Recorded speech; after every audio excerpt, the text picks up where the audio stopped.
You have a whole fan base that been waiting 2 years to see Cody win the title and finish his story, and now it looks like that's going to be negated again, right after him not finishing the story last year at WrestleMania. I get the outrage and the frustration, but again, I don't think y'all realize what's going on.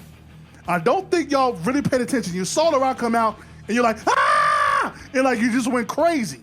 I said this in my reaction to Rock teasing a match with Roman. I said it has to happen at WrestleMania. Meanwhile, I saw a lot of people say, no, it has to happen at Elimination Chamber. I'm like, what? Like, why the fuck would you do Rock and Roman at Elimination Chamber? Like, why the fuck would you do that? Like, why? Like, why? Like, that makes no sense. That is a dream match. Dream matches mostly happen at WrestleMania. Now, people are trying to say, well, that didn't seem logical for Cody. Nah. Because in case y'all forgot, we already saw Cody and Roman last year at WrestleMania. We already saw it. And one, it's not a dream match because you already saw it, and it's not a dream match because it's really just about Cody winning the title. It has nothing else to do with anything outside of Cody winning the title. That can happen anywhere at any time. People have been booking Cody versus Roman at SummerSlam, Crown Jewel, Survivor Series, Royal Rumble. People did not care where it happened. So let me talk about the whole, where you're sacrificing the Royal Rumble. The Royal Rumble has not meant what y'all think it means because they have not built the Royal Rumble winner. Great.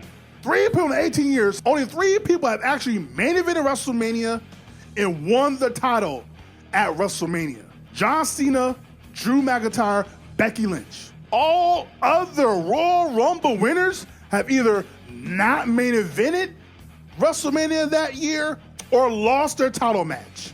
So this whole thing about you sacrificing the Royal Rumble, when at the end of the day, it's all just a story plot device to get you to a certain match, the Royal Rumble don't even mean nothing like that. I don't speak for everyone. I speak for myself where I feel you have to give the fans something different. To set up Cody Roman again at WrestleMania with no difference in the story, no change in anyone's character, it's lazy. It's lazy. But for people that are so outraged, again, at least give it till Monday. At least give it until Monday. And to act like Rock and Roman is such an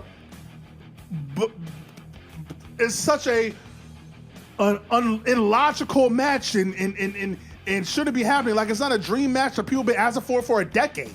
It's hilarious to me. It is hilarious to me. Again, it's how they get there. If they tell the story correctly. It's all about how you tell this story. What's the purpose of having the story if we don't tell it correctly?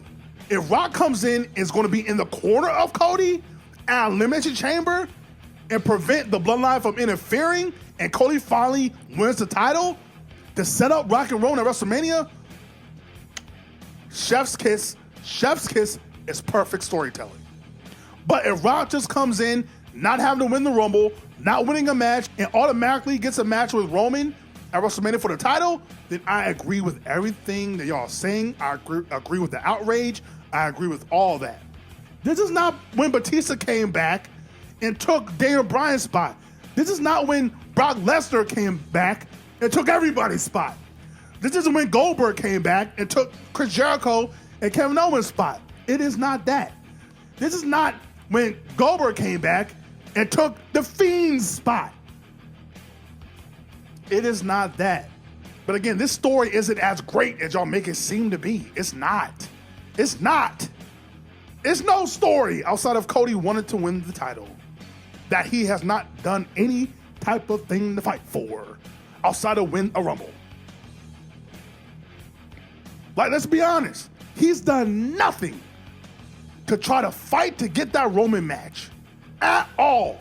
He is just Shawn Michaels in 2010 to where he called out Undertaker at the Slammy Awards, then went up to Vince McMahon and said he wants the Undertaker, then went up to the Undertaker and said he wants to face him. Taker says, I'll face you right now here on Raw.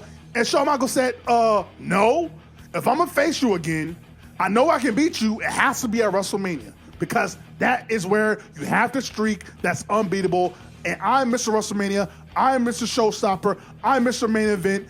And I have to know I can beat you. I know I can. So because, Undertaker, you're the champion, I have to win the Rumble. But then Shawn Michaels doesn't win. And he's devastated. Devastated. Goes crazy, begs Teddy Long to put him in an elimination chamber for Taker's title. Teddy says, I can't do that, player. Sweet chin music to Teddy Long.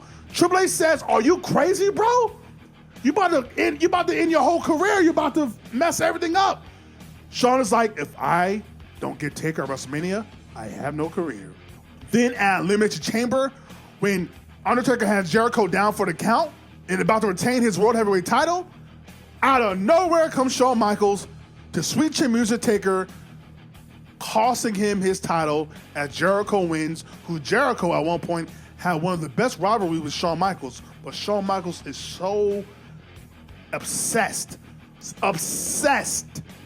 with Taker that he doesn't even look at Jericho. He doesn't even see Jericho. He can only see one man, Undertaker, who has that streak that beat him last year at WrestleMania 25 in his home state. Shawn Michaels has it in his head, Taker has no other choice but to face me at WrestleMania. And Taker says, yeah, you got what you want. I'll face you under one condition. When I beat you again, I want no excuses. I don't want you to be able to come back. I'll face you at WrestleMania 26, but put your career on the line. Streak versus your career. And you know what? To add more spice to it, no disqualifications, no countouts. The only way to win is by pinfall or submission. And you know what? They had that match. It was a great match, and Shawn Michaels lost and went out into the sunset. But that story doesn't matter. It's Shawn Michaels who wants to defeat this, get this one thing. Shawn Michaels who wants this one thing. That story of Taker and Shawn in the rematch doesn't matter if you don't make Shawn want it.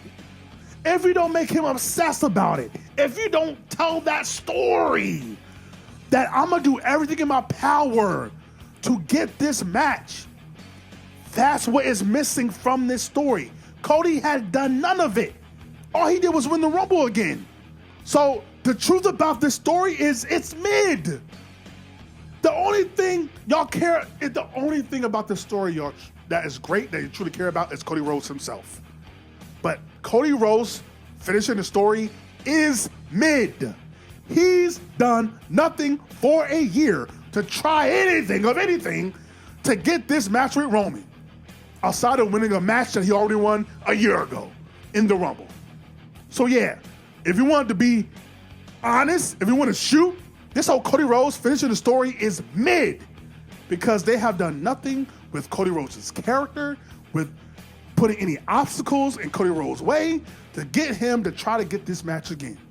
I'm so sincere when I say I want to truly know what is great about this story, or can you give me things I might have missed throughout the year of last year to where it gives me like you give me some type of bite to this story of Cody Rhodes finishing his story, outside of you just like Cody Rhodes and you love Cody Rhodes and you want him to win the title and you hate Roman Reigns' long title reign.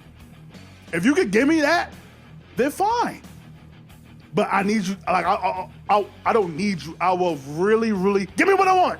Give it to me. I would really like for someone to explain to me what makes this Cody Rhodes story so great, because I'm not getting it. To be honest with you, I just love Cody Rhodes, and I think he deserves to be the world champion. I think he deserved it last year. I think he deserves it this year. And I don't care where he wins it, but he does need to win it. And he better win it before Rock and Roman happens, most likely at WrestleMania. I'm the best. I'm the best in the world.